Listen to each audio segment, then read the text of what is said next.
Billionaire shouts, "You're nothing!" Waitress fires back, "Then why do you work for me?" The lunch rush was in full swing, the restaurant buzzing with the sound of clinking cutlery, murmuring conversations, and hurried footsteps echoing across the polished wooden floor. Emma, a sharp and confident waitress in her mid-20s, moved gracefully between tables, balancing trays loaded with steaming dishes, her eyes scanning each table with precision as she greeted patrons with a warm, polite smile that made even the most hurried customers feel noticed.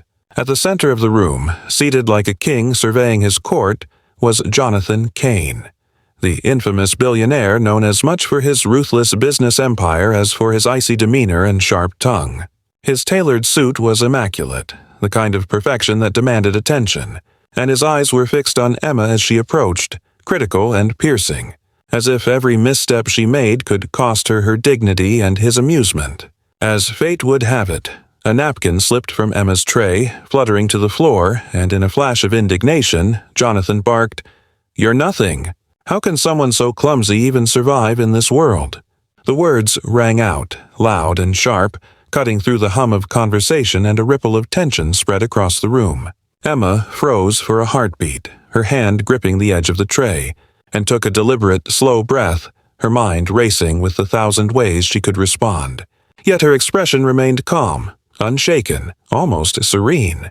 The diners around them shifted uncomfortably, some looking away, others leaning forward with curiosity, sensing that something extraordinary was about to unfold.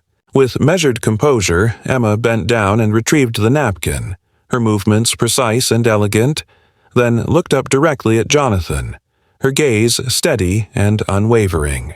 "Excuse me," she said, her tone polite yet firm, carrying a confidence that filled the room more than any raised voice could. A few onlookers exchanged surprised glances, recognizing that she was not intimidated, that she was holding her ground in a way that few dared. Jonathan leaned forward, expecting to see fear in her eyes, to witness the trembling submission he had cultivated in so many others before. But what he saw instead was a quiet strength, a clarity of mind that met his aggression head-on without faltering. The silence stretched for a moment, charged and electric, as if the air itself had shifted, and in that charged atmosphere, the power dynamic wavered. Emma, never breaking eye contact, held her posture like a calm wave refusing to be disturbed by the storm, and Jonathan, who had built an empire on intimidation and fear, felt an unfamiliar sensation, a prickling, uncomfortable awareness that perhaps, for the first time, his words alone were not enough. The lunch crowd watched in suspense, caught between shock and admiration, realizing that respect is not demanded through wealth or status, but earned through courage and dignity.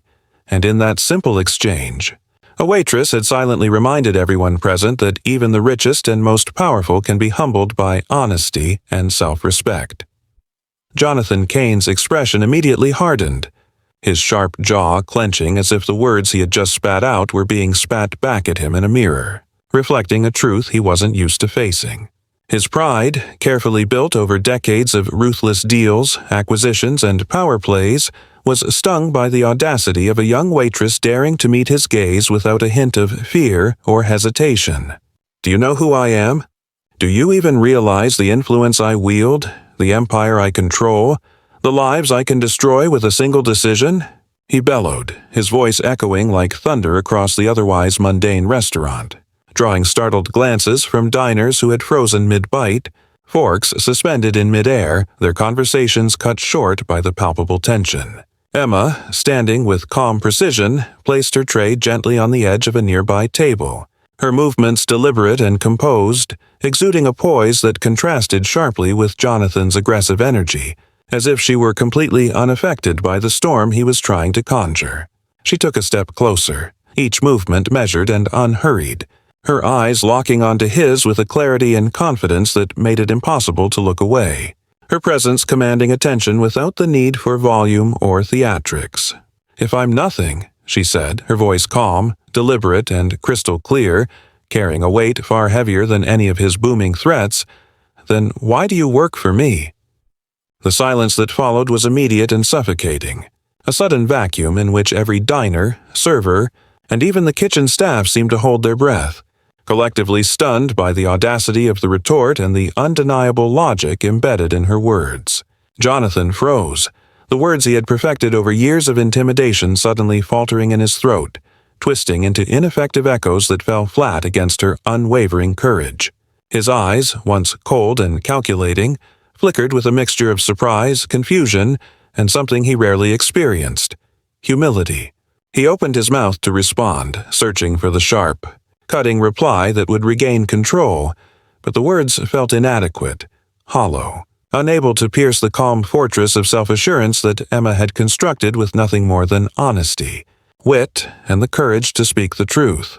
The restaurant, previously buzzing with the casual energy of lunchtime chatter, was now suspended in an almost cinematic stillness, the air heavy with the unspoken acknowledgement that respect is never something demanded through wealth, status, or fear. It is earned through integrity, self-respect, and the refusal to be diminished by arrogance.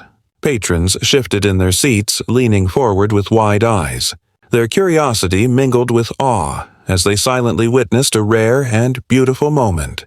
The top of the social ladder, humbled by the courage of someone society would normally dismiss.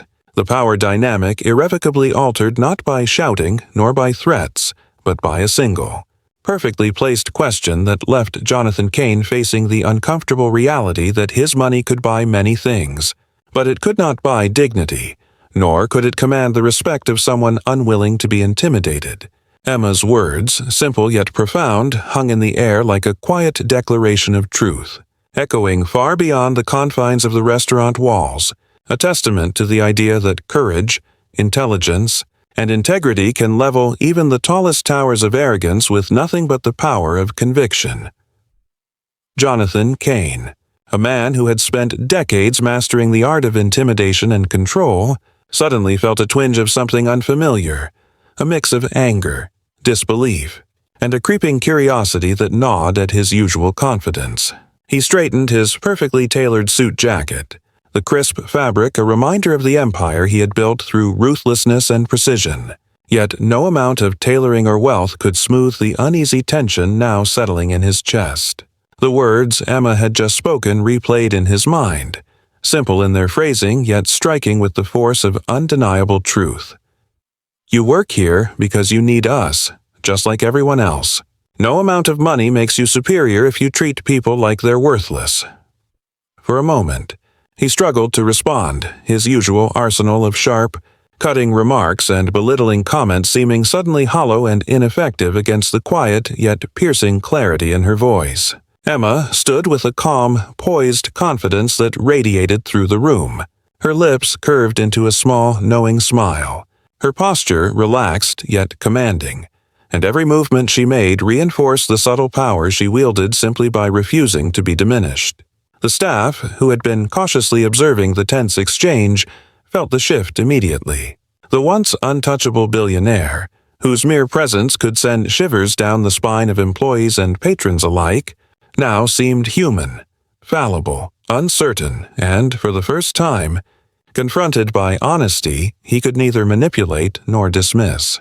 Jonathan's eyes flickered over her, scanning for weakness, for any hint of submission he could exploit, but found none.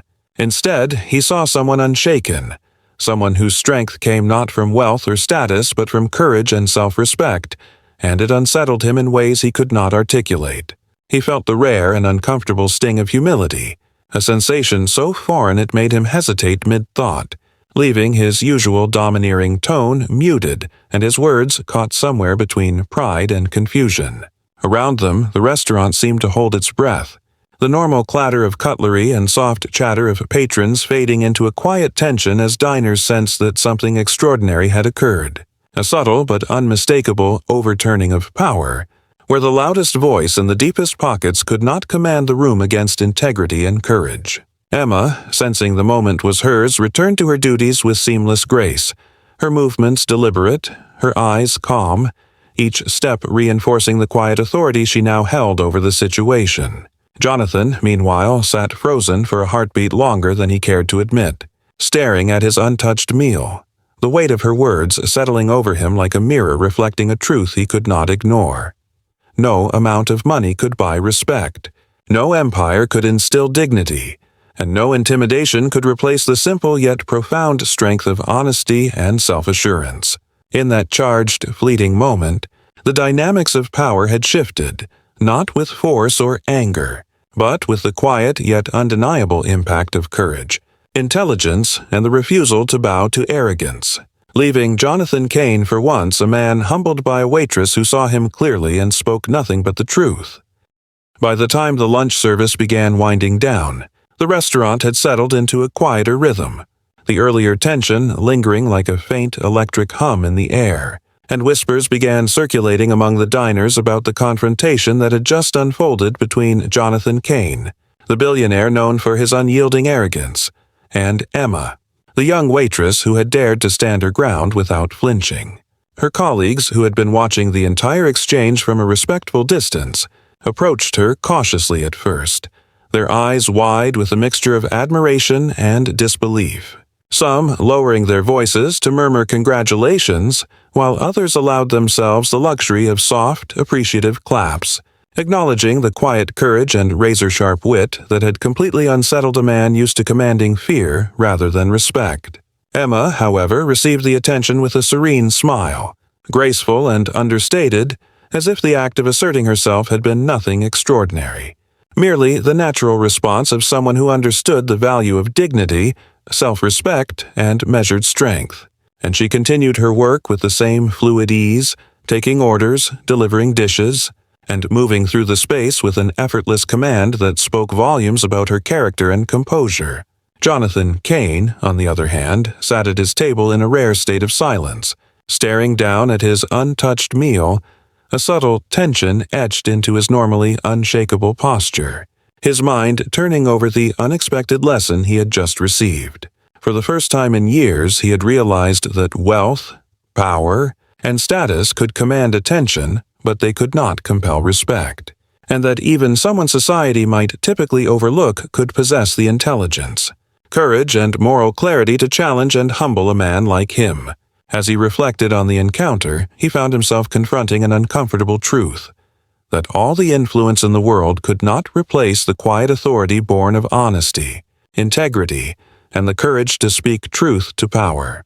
The patrons, many of whom had been silent witnesses, began leaving the restaurant with a sense of inspiration and renewed perspective, discussing among themselves the remarkable scene they had just witnessed and the powerful reminder that courage and intelligence often outweigh money and social rank, and that even in a world seemingly dominated by wealth and hierarchy, the tables can turn when dignity and wit are wielded skillfully.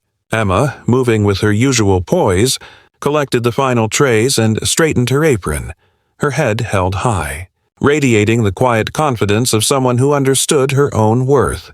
And as she glanced once more at Jonathan, she saw in his eyes a flicker of respect, an acknowledgement that the lesson had been received. Even if silently, and in that moment she proved, without arrogance or boastfulness, that sometimes the strongest currency is not money, influence, or status, but the ability to maintain composure, intelligence, and courage in the face of intimidation, leaving everyone present with a story they would remember long after the lunch hour had ended.